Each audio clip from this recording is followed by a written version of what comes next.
Welcome to my homestead here in Wales. We are enjoying one of the most magnificent summers, and that's resulting in my garden being a little dry, but so many of the incredible plants and flowers that we sowed are really truly shining, and they're attracting some of the most beautiful bees, butterflies and insects that I could only have dreamed of welcoming to this garden when I first started. This started out as just a patch of grass, and now to see this life enjoying it, it's a beautiful thing to experience. I thought I'd bring you along on a bit of a day in the life of what I eat in the day. You seem to enjoy these videos. Currently right now as a family, Tegan and I are going through the sort of later or latter months or weeks of pregnancy, and she is doing incredibly well. It's tough, it's nervy, but I couldn't be more proud of her, and it's made me really understand the strength and the toll as well that pregnancy has on women, but she can handle it. She's doing amazing. I'm so proud of her. I'm so grateful of her, and I know that it's all going to be worth it. And it's so nice to be so aligned in life with Tegan. It's made my mind be at such peace to explore so many other things now, so I'm so grateful for her. Tegan actually gets up and has breakfast right away as soon as she gets out of bed. So breakfast on this occasion I actually just made for myself, but I made enough so that Tegan can help herself to it whenever she wants. I actually meal prep something called sickle pack. A few years ago I went on a life-changing trip to Mexico. You would have seen the documentary, I hope, that we made on YouTube a few years back. I met and came into contact and talked and visited many Mayan people in the Yucatan, and they taught me how to grow food at Mestizas de India's farm. But they also shared with me one of the most delicious dishes that I've ever had, and this is called sickle pack. It's a pumpkin seed based dish. The Mayan people have been cultivating pumpkins since forever, and as I sit next to some pumpkins growing by my feet, actually it's only right that I make this dish. What I love about pumpkin seeds is that they're so rich in magnesium and zinc and so many other vitamins and minerals. They're a really good source of healthy fats, and as a guy, they're so good for prostate health as well. To make the sickle pack, it's so simple. I actually gathered some ingredients from my garden for it, which makes me so proud. My homegrown tomatoes are so abundant at the minute, so I grabbed a couple of tomatoes and some spring onions, a jalapeno and some garlic. It all gets chopped up and put onto a roasting tray along with the pumpkin seeds on another tray. They both go into the oven, and the pumpkin seeds, making sure they're on the bottom so they don't get burnt. After about 15 to 20 minutes, they're nicely toasted. It all gets added to a food processor with some cumin, some coriander, sea salt, and then either some lime or lemon juice. And then I'll put that into a container and into the fridge where it will store for up to a week. This can be spread on toast, it can be mixed through pasta, or just served as a side. Then the next day I did exactly that. I toasted some sourdough and spread lashings of that sickle pack on top. It's so high in protein actually, thanks to the pumpkin seeds. So it's great for me, someone who loves to exercise regularly. I had a few olives knocking around and I topped it with those too. And then seeing as I don't have any important meetings or a load of work to do today other than make this video, which does consume a lot more time than you would probably imagine, I headed out into the garden to enjoy the warmer weather that we're having. But on the way I couldn't help but pick some fresh herbs from my garden. That's what they're there for. I picked some oregano, topped the sickle pack with that. It worked, a treat on top, and it's absolutely delicious.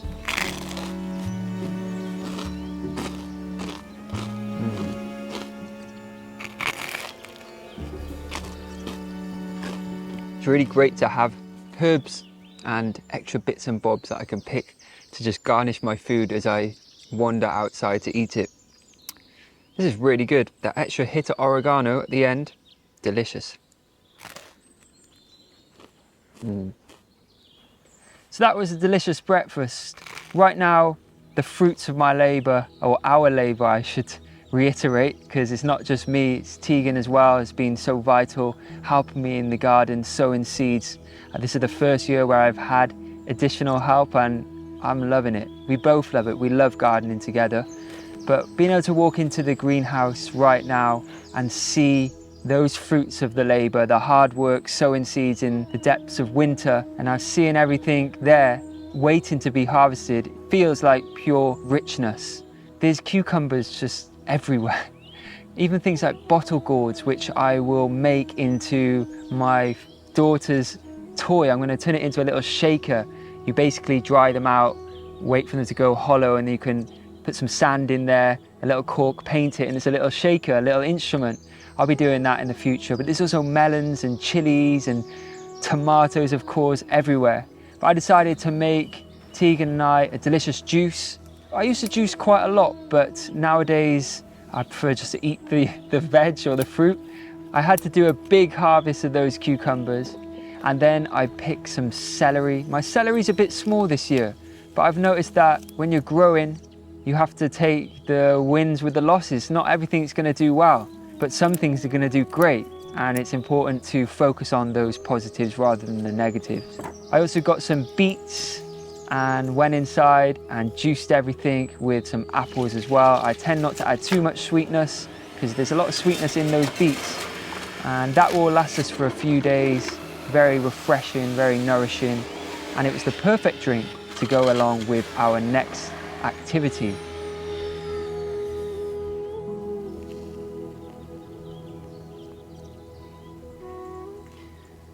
Hello. Hey, you know if you put the lid on, you won't get the froth. Oh, now you tell me, eh? I like it though, it's like a beer's head. Alright, so let's try it then, shall we? So what's in it? Obviously beetroot. Yeah, beetroot, tons of homegrown cucumber, homegrown celery, and some apples, and some mint. I'm gonna have to do what the Germans do with beers and just scrape that off. No! Cheers. Here it goes. Cheers.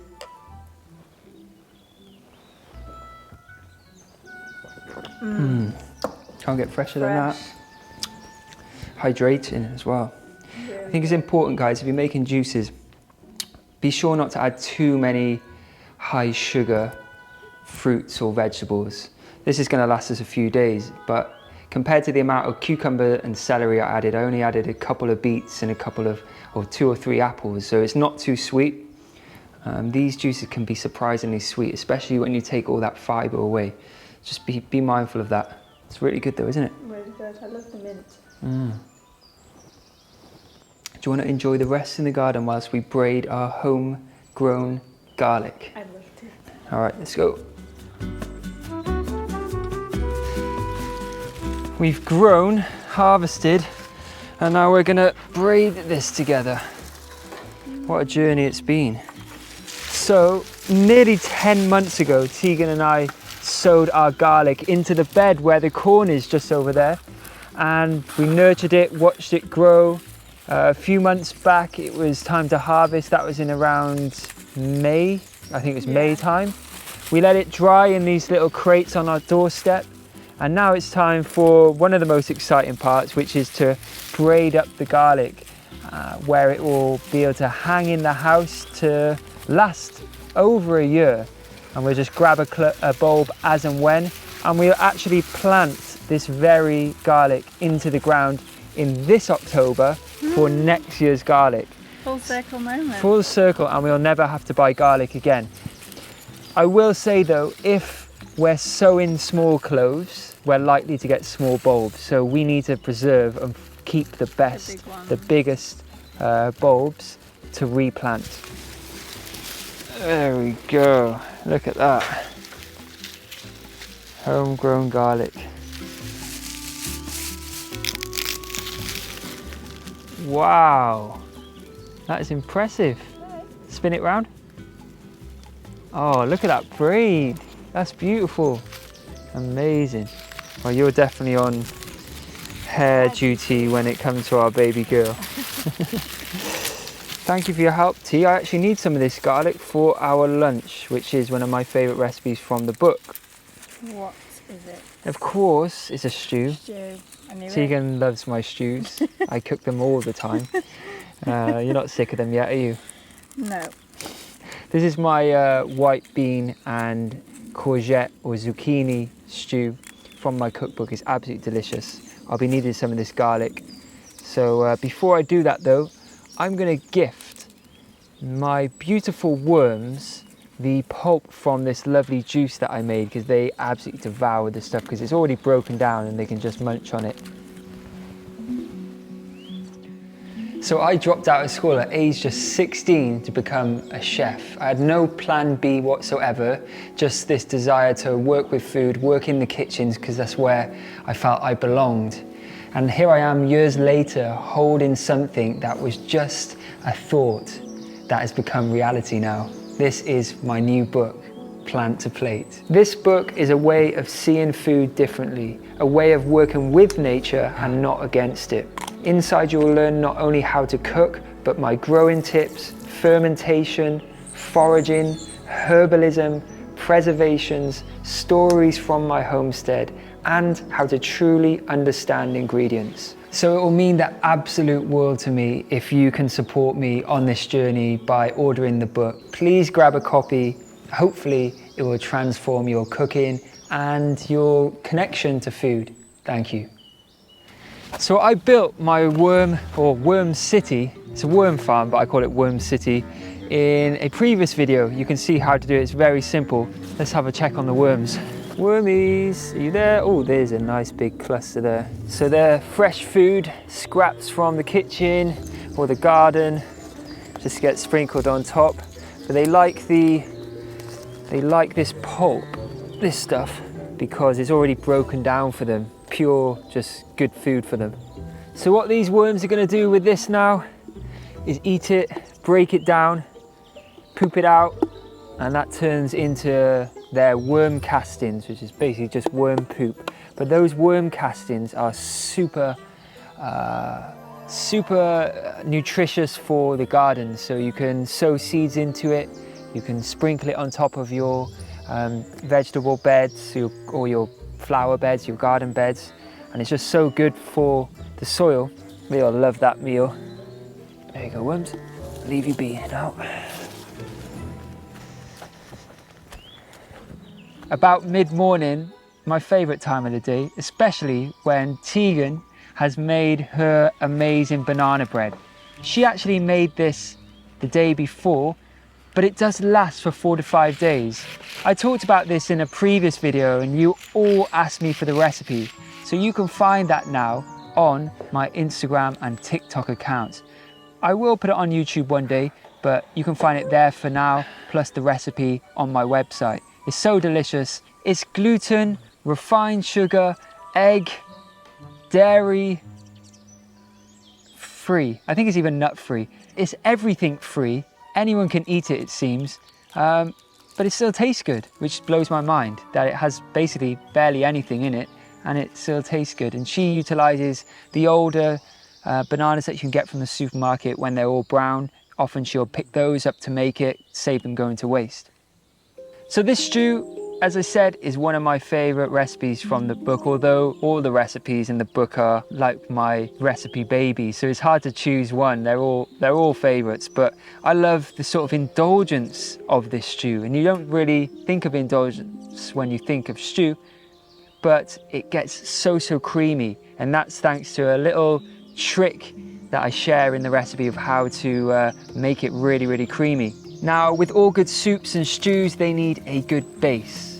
That comes from carrots, onions, and celery a lot of the time, plus some garlic, of course. I pick those 3 ingredients from my garden and dice them up really fine. I get them sweating down in some olive oil until not necessarily golden, but just translucent, and you want them to cook for a little while to release their sugars and emit this really good base of flavour on your stew.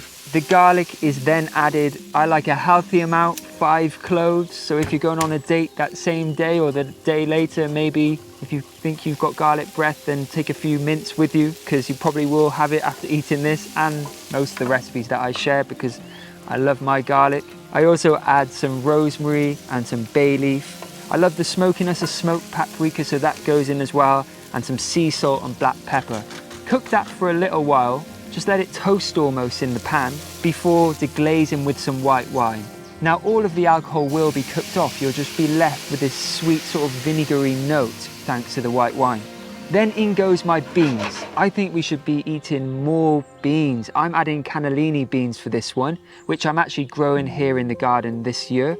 We'll dry them on the plant and then put them in a jar to last for years really. And what you do is soak them overnight and cook them for about an hour on their own. If you're not growing beans, then I recommend buying dried beans in bulk. You don't get any of the sort of excess packaging a lot of the time too. Often they come in paper bags. And when you cook them yourself, you're saving a lot of money, but it does take some time to remember to soak them, and then you cook them for just over an hour. The cooked beans get added to my stew, and then I let it cook away for about 20 minutes or so. It's gonna get really delicious and reduced down slightly.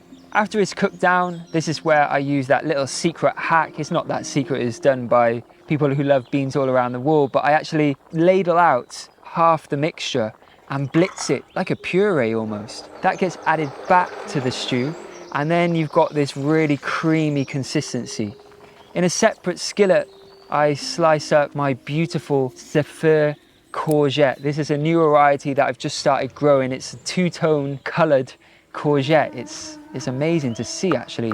I slice it into rings and then I fry it off in a skillet until golden with the greens of the onion. In the recipe from my book I actually say to use a leek, and you would reserve the green bits to cook with the courgettes at that stage.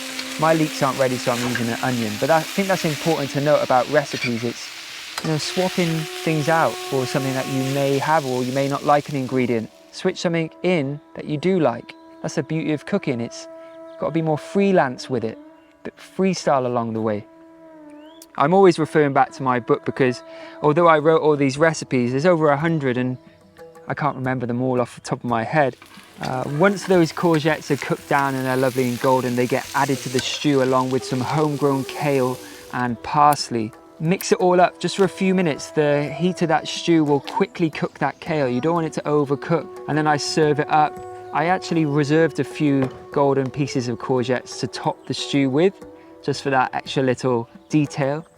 And I just grate over some beautiful lemon zest, a drizzle of olive oil, salt and pepper. It's a stew, not that fancy, actually it's humble, but just doing those extra little touches make it delicious and luxurious. Here you go, my love.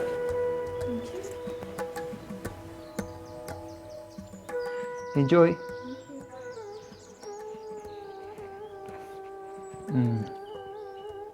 Wholesome, creamy, rich.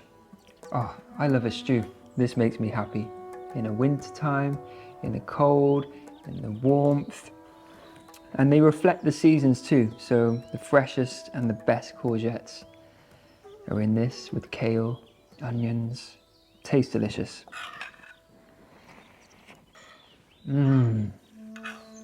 I'm very proud of these recipes in this book. It's really a result of the time spent growing food, because prior to moving here 4 years ago, I'd never grown anything in my life. I grew up in cities, I lived in cities all my life, had no connection to the natural world or to nature whatsoever, but actually growing food has changed my whole outlook and philosophy on life, believe it or not.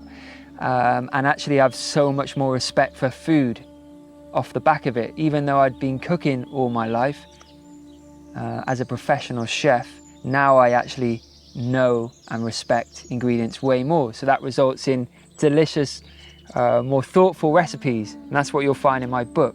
So if you want to support this channel, I appreciate you watching, but if you can get a book, it would mean the world, and it'll keep us alive, because YouTube is very difficult these days. There's so much content out there, which is great, and there's so much resources out there for people to learn, but channels like mine and many of my friends, growers, gardeners, chefs who I watch myself, that we're struggling on here. it's hard times. So please support. TikTok and Instagram are sort of taking people's attention, which is fine because I'm on those too, but YouTube's where I started out, and I want to keep this going for you guys. I have such a great audience, and I met a lot of you on my tour for this book recently. We went to America, and we went to Oslo and around the UK, and the love and kindness that I was met with at all of the events was so amazing. It was draining, the tour, physically for me, but meeting all of you really filled up my cup and made me feel so grateful. So thank you for coming out for me. Actually, being on that tour really made me realize how connected to my garden and my plot here. I miss being out here. This is my sanctuary. This is therapy to me. Any times that I'm dealing with stress or anxiousness, the garden is there with always a job to be done. I was missing that purpose for a long time in my life, and having this at my fingertips is something that I will never take for granted. The jobs there are maybe hard work at times, but they give you that purpose and that will to get up and get going and do it, because if you don't do it, then maybe you won't have a crop or you won't have as much food to store through the winter. And I don't want to go to the supermarket, or I want to go as little as possible. So I have to be out here and I have to be growing, and as a result, actually the work is so enjoyable. So it's my entertainment, it's my therapy, and I'm so thankful for finding this quite a late on, really, I guess, because most people that have been brought up in nature or grow now actually were brought up on farms or growing food. But me, I found it later on in my late 20s, so I'm thankful I finally did find it, and I can spread the positivity of it. And as I said, it's changed my whole outlook in a positive way. I used to actually fill my time when I was kind of disconnected, or very disconnected actually, living in the cities. I had the purpose of cooking and sharing my story and my videos online and my recipes, but really I didn't have this sort of grounding that being at one with nature and growing and foraging and all that stuff has given me. I found myself going to the gym and sort of working up a sweat and feeling human through the form of exercise. Now I do think of a gym and gyms almost like hamsters in a wheel. That's how I feel like humans are when they're in them, because it's very sort of man-made. Although it's needed in today's society, it got me out of some dark holes. Exercise is so beneficial for that. I do still exercise. I changed the way I exercise nowadays because there's so much to do out in my personal life and growing in the garden that I can't spend an hour or two in the gym like I used to. So nowadays, whenever I can, I'll do a little exercise outside. I'm doing more body weight stuff. I'm actually trying to do a handstand. I've been trying for the last 3 weeks, and I've gone from the most awful attempt you can ever imagine to actually be able to get up for like at least 2 seconds. And I'm going to work on that, and I hope to be able to teach my daughter how to do a handstand when she's here. So that's what I'm working on at the minute. I'm still a novice. If you've got any tips, put them in the comments or send me a message. And I'll do a few bodyweight stuff and a bit of kettlebells. I want to be done with like in 35 minutes nowadays with exercise, because it's too much to do. And I think it's important. Really gives me a good boost of endorphins, and I like to keep fit. I like to be in shape. I think those make you feel confident and happy. So I'll continue to do it, but on my own terms. I'm not chasing big biceps or strong shoulders or that stuff. I just want to feel fit and feel healthy. For dinner, I thought this isn't the sort of regular meal that you would have on a weekday, but I wanted to do something a little fancy, show my appreciation to Tegan and Tom, who's behind the camera, cook a delicious dish from my book.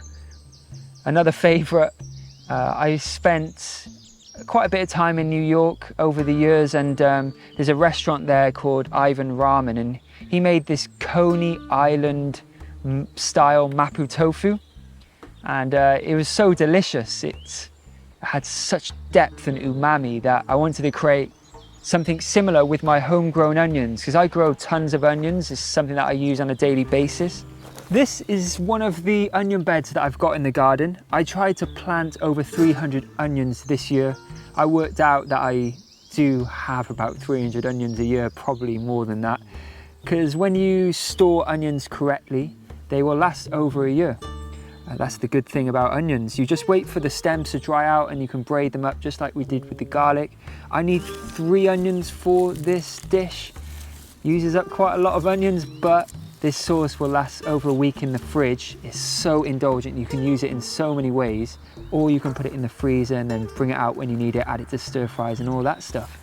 And this is in the onion chapter of my book. It's called The Bomb Braised Onion. It all starts with 3 onions actually. Chop them as fine as you can, don't worry too much, and get them into a big saucepan with some sesame oil and a load of other ingredients. I'm adding rice wine vinegar, Dijon mustard, maple syrup, soy sauce, quite a lot of soy sauce. It will shock you at first, but I would choose something like tamari or a low sodium soy sauce, and that would be a bit better for you. I then chop up a load of shiitake mushrooms and add them to the pot. Then a couple of spices, Szechuan peppercorns. If you can't get hold of these, just add some regular pepper. But Szechuan pepper has this lovely tingling, almost numbing, aromatic flavor on the tongue. I add a star anise and some ground cinnamon. I then chop up some fresh ginger and a load of garlic, plus a giant chili.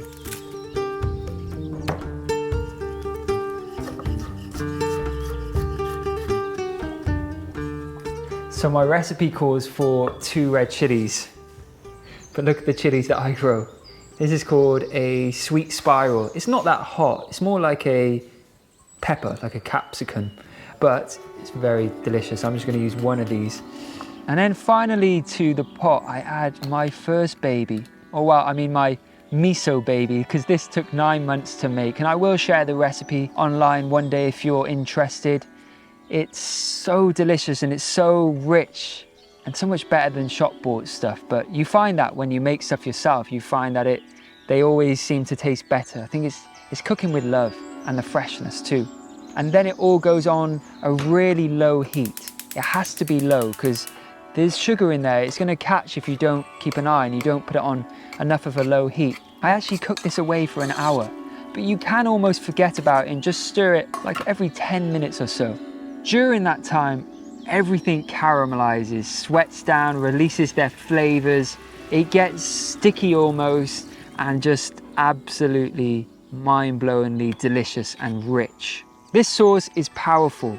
You don't need to serve anything else with it, just plain things. On this more of indulgent day, I actually just coated some silken bean curd in a little corn flour and fried them until crisp. I also whip up a little cucumber salad because, as I said, I got cucumbers coming out of my ears.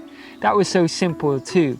Finely slicing cucumbers, adding them to a bowl with some pickling liquid from my pickled radishes, because that helps us add that acidity.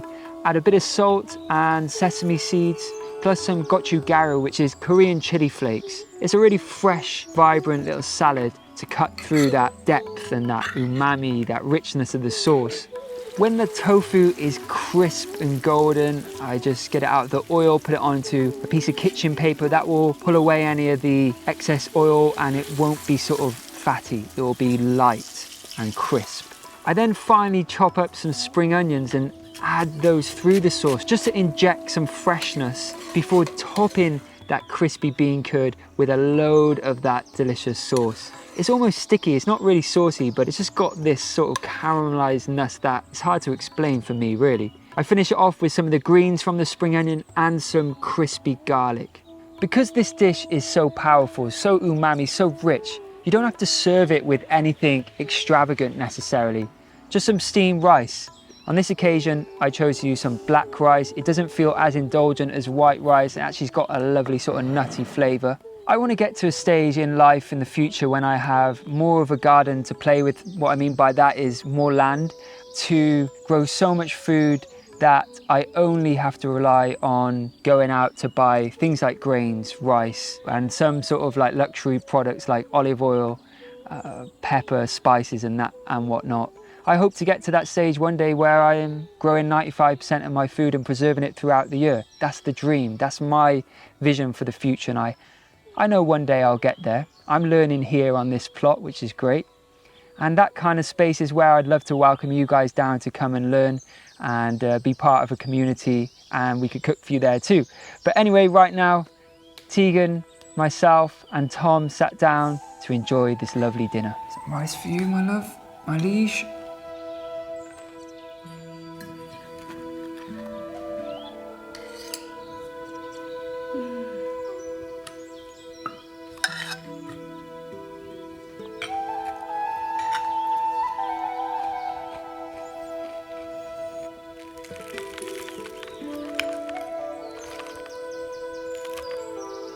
Here it goes.